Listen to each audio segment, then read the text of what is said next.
Jeremiah 23 and hoods. Yeah, today I just want to talk about application on practical things. And I want to deal with the destruction that was in Nehemiah's day in the hood would be what we can consider it to be today. Destruction. Empty buildings, decay. They were in bondage in Babylon.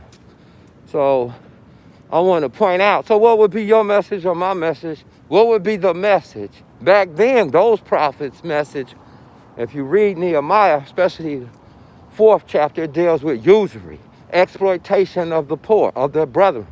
By the time you get to the book of Amos, he's talking about them exploiting their brother for a pair of shoes, taking their beds, some scholars say, away where they can't, charging them for a bed and then not even delivering in many cases. In other words, your brother became merchandise. Very capitalistic, wouldn't you say? Extreme? Yeah. And it was about individualism. Like it is today, you know, you pay your tithes, you got your money, you're separate from the whole family of God over here. Your money, my money, we get 90%. That's what they say. Even though Jesus purchased Yeshua, the entire package and all that we have. I don't know how they figured 90, but nevertheless, we can start there. And come to find out, Nehemiah was going to do something about the destruction in his land. But when they went with the move in capitalism and exploitation, Nehemiah said, you shall not take this usury. Read 1 through 5. Upon yourselves, for this is what got us in the first place. See, they went into bondage, he was saying, because of basically a capitalist society, bro. Let me say this, and many scholars agree. Capitalism is not the kingdom of God. If it was, why didn't Jesus welcome it in the temple when they were buying and selling? So first of all, in America, we live in a capitalist society. Not Hebrewic, not Judean. There's no tribe family. Yeah, we try to do it, but no. It gets tough, brother. They were tight-knit. They all went in the promised land. They all had to help each other to get the physical things in the promised land. And Nehemiah, they all had to go back and redeem their brothers and their poor brothers who was in debt by lands and mortgages. They were exploited through capitalism, and their children was in bondage. And they restored their city to break the yoke of the debt. So how can we apply that today? What's practical? Now, I know they're trumpeting some messages, but I'm saying to you, and let me say this to my conservative Christians out there. You guys, man, only trumpet 2 sins, abortion and the gays. Okay, you got that. But listen, bro, listen up. Evangelists, what they call evangelicals, my homies, check it. You guys, man, are missing the trumpet on greed as it was in Nehemiah's day. And I don't know where you live, but you go through some of them hoods from Detroit to Alabama, down to Philadelphia, LA. I can go through all of the descendants of the slaves in this desolation and decay. Simply put, bro, we are all connected to our brethren.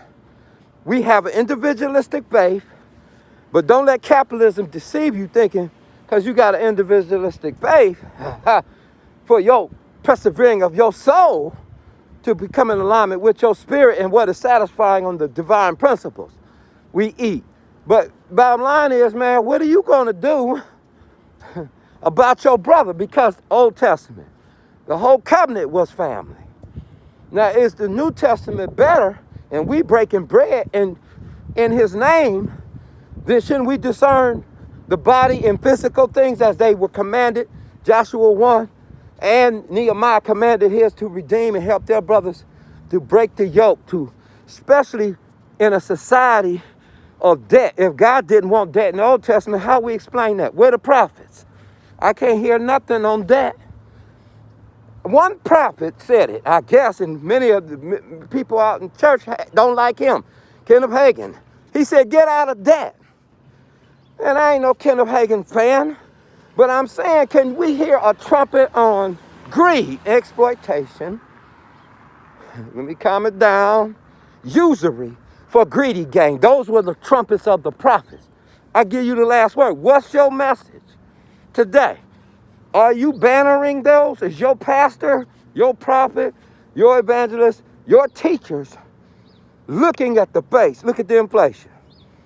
Look at the rents. Look what the poor got done with. Who made the wealthy wealthy? Individualistic, capitalistic, free market. You can worship that all you want, but in the kingdom of God, according to the Old Testament, God wanted them all out. Debt-free, owning their stuff, this in a practical sense. So there will be open channels to fulfill verses like, chapters like 2 Corinthians 9:8-9. And glorify God by meeting needs. Check this out. You call it a socialist ideology of a gospel. No, we use it as a principle with intention, understanding full well the power of giving. That's the grace of God, right? He gave to us what's to debt. Bear your brother's burdens and fulfill the crushing weight.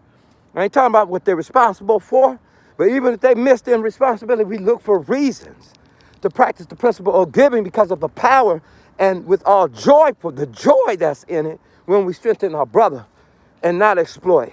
Leviticus 25:36, not try to make silver, not try to make charge for food or manipulate. We just simply unconditionally help each other and show the world we're family. Now, without that picture, you have an individually capitalistic society.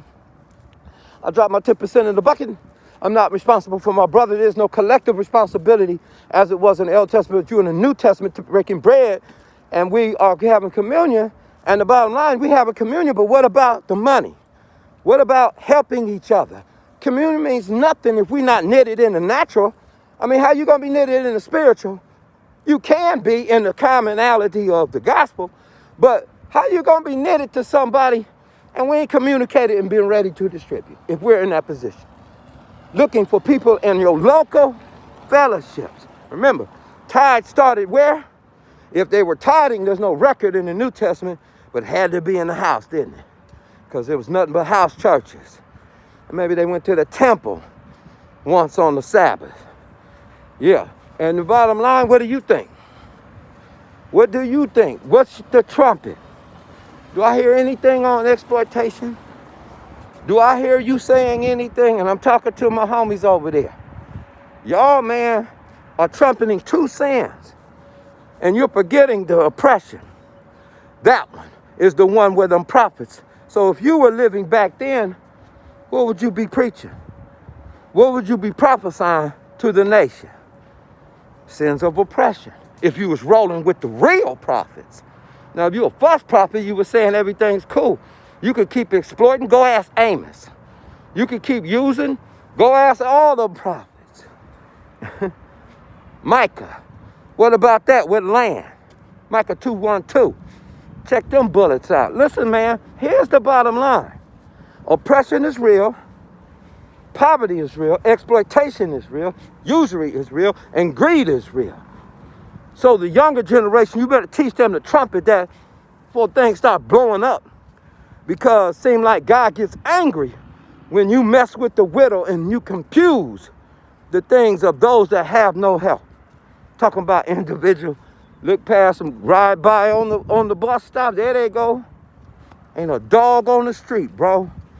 And where's our natural affection for our brethren in the physical things? No more excuses. If it's real in the spirit, there's a genuine interest to strengthen.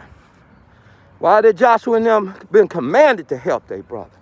Why did Nehemiah command them to help redeem their brother? And it was all physical. God didn't do that by him. See, he dealt with the community. And I got hoods, communities, descendants of slaves, but more importantly, people that have prayed for their loved ones. And the hood just tore up, decayed like Nehemiah's time. I appeal to all of you. Why not go strengthen your brother and find the poor in those communities, in those fellowships, and help them? Joshua 1, Nehemiah, remember, you shall help your brother.